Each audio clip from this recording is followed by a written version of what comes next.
Friends, मैं शुभम शर्मा आपका स्वागत करता हूं अपने यूट्यूब चैनल इजी कंप्यूटर ज्ञान में।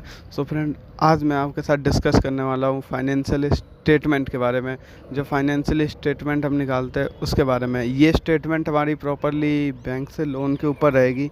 हम जो भी बैंक से लोन लेते हैं, हम कितना लोन लेते हैं, कितने दिन में उसे चुका देंगे, कितना ईयर लगेगा देने में, कितनी मंथ लगेगी, और उस पे हमारा ब्याज कितना हमें देना पड़ेगा, मतलब वो परसेंटेज में भी हम निकालेंगे, उसके कितने पैसे होंगे ब्याज देने के। ये सारी चीज़ें हम यहाँ पे स्टेटमेंट में निकालेंगे और एक नॉर्मली डाटा टेबल भी बनाएंगे जिसमें हम ये भी देखेंगे कि हम अगर कितने पैसे में, अगर हम मल्टीपल ऑप्शंस पे उससे देखेंगे कि हमारा अगर ब्याज 3% या इंटरेस्ट 4% 5% लगता तो हमें कितने पे करने पड़ते हैं, और कम लगता तो कितने पे करने पड़ते हैं। हम पैसे ज़्यादा लोन लेते तो कितने पे करने पड़ते हैं, एंड पैसे कम लोन लेते तो कितने पे करने पड़ते हैं। तो नॉर्मली हम पहले यहाँ पे हेडिंग में आप फाइनेंशियल स्टेटमेंट देख सकते हो, हमने लिख दिया है, ताकि हम जैसे कि हम हर सीट पर ही लिखते हैं फाइनेंशियल स्टेटमेंट, नहीं जो भी आज तक हमने सीट बनाए सब पे लिखते हैं, ताकि लोगों को पता चल सके और हमें भी पता चल सके कि हमारी जो सीट है वो किस टॉपिक पे बन रही है, किस पे। तो हम इसलिए एक हेडिंग में नॉर्मली बड़ी सी कर करके और लिख देते हैं वहाँ पे सीट का नाम।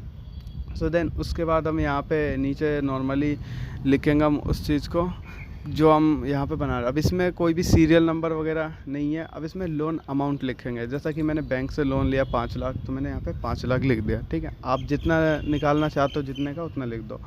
अब यहाँ पे बैंक आपको बताता है कि आपको कितना इंटरेस्ट यानी ब्याज देना पड़ेगा। तो यहाँ पे मेरे को नॉर्मली बैंक ने बताया 2% देना पड़ेगा, मैंने 2%। आपको ज़्यादा कम बताए तो आप लिख सकते हो, यहाँ पे पॉइंट में भी लिख सकते हो, कोई दिक्कत नहीं है। अब यहाँ पे आप लिखोगे कितने दिन में आप उसे लोन चुका दोगे, वापस दे दोगे, तो 2 साल। अब होता है कई लोगों को ना एक्स्ट्रा मंथ चाहिए होते हैं, जैसे कि 3 महीने एक्स्ट्रा चाहिए 2 साल के बाद, तो आप यहाँ पे लिख सकते हो। जैसे 2 साल में करीब कितने होते हैं, 24 महीने, और 3 महीने एक्स्ट्रा चाहिए तो 27 महीने। ठीक है, आप ऐसे लिख सकते हो। अब यहाँ पे हम 3 चीज़ें निकालते हैं इस फॉर्मूले के लिए, एक पीएमटी, एक पीपीएमटी और एक आईपीएमटी। तो फ्रेंड देखो, मैं पहले आपको इनके फॉर्मूलों के हिसाब से इनको निकाल करके दिखाता हूँ, फिर उसके बाद देन समझाता हूँ कि ये तीनों चीज़ है क्या। अगर मैं देखो आपको, अगर ये चीज़ मैं पहले समझाऊँगा, आपको इन सब चीज़ों के बारे में समझ में नहीं आएगा। नॉर्मली आप फार्मूला देख लो, इक्वल टू पीएमटी। यहाँ पे देखो फार्मूला आप जो भी टाइप करते हो, अगर सही टाइप करो तो नीचे आपको कंस्ट्रक्शन देता है कि आपको करना क्या है। ठीक है, अब ऐसे ही नॉर्मली दूसरी चीज़ का भी हम निकालते हैं यहाँ पे, पीपीएमटी का। तो यहाँ पे इक्वल टू आपको करना है। देखो दोनों का फार्मूला सेम है, लगभग थोड़ी सी अलग है, बस यहाँ पे लिखना है इक्वल टू पीपीएमटी और ब्रैकेट ओपन करना है। देन देखो नीचे फार्मूला सो भी हो। अब देखो यहाँ पे बता रहा है रेट, तो रेट वही है हमारा, इंटरेस्ट रेट 2%। अब यहाँ पे पर मंथ बता रहा है आपको कितना, तो 12 महीने का होता है हमारा एनपीआर, और हमें 27 महीने का देखना है। ठीक है, तो अब यहाँ पे ब्रैकेट बंद करेंगे और एंटर करेंगे तो बता देगा आपका 1 महीने का कि 27 महीने के हिसाब से आपको 1 महीने में कितना पे करना पड़ेगा। अब यहाँ पे आईपीएमटी है। अब आईपीएमटी का भी सेम है, आईपीएमटी लिखना है इक्वल टू 12, और इसमें ना 12/1 लिखना, पौने 1, क्योंकि इसमें ना वो 12 मंथ का कंटिन्यू बता देता है। ठीक है, इसलिए आपको 1 लिखना पड़ेगा कि हमें 1। अगर आपको 2 महीने का जानना है तो आप 2 भी लिख सकते हो, कोई दिक्कत नहीं है। अब यहाँ पे सेम बाकी प्रोसेस अब कर देना, ओके। अब देख सकते हो ये जो आपका आईपीएमटी है, ये है इंटरेस्ट पर मंथ टैक्स, यानी आपने जितना ब्याज दिया वो है। ये आपने 6,557 रुपये ब्याज दिया, और ये पीपीएमटी है, प्रिंसिपल वैल्यू है, बिना ब्याज का जो पैसा होता है वो ये है 17,000 आपका।